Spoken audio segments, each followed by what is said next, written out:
US transport planes were landing at Tuzla airbase every 5 to 10 minutes, making the most of the break in the weather. A total of 14 flights made it through by nightfall.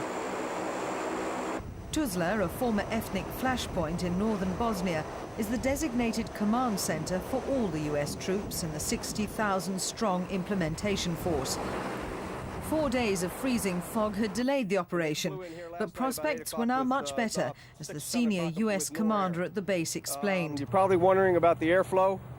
It's a little bit behind. No problem. We have days like this. We'll make it.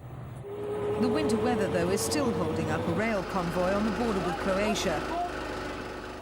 Soldiers from the 1st Cavalry Squadron of the US 1st Armored Division were forced to unload their M1 tanks and Bradley fighting vehicles, but then found local roads and bridges were unsuited to such heavy loads. They were still waiting to get through at nightfall. Meanwhile, the NATO base at AVIANO in Italy is a hive of activity. Men and equipment of the 325th Infantry Airborne Team are at the forefront of the operation.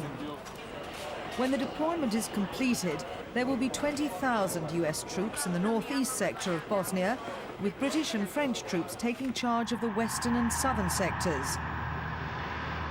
Their main tasks are keeping the ethnic groups apart and providing security for the return of more than 2 million refugees to their homes. It's a task likely to take not just months, but years.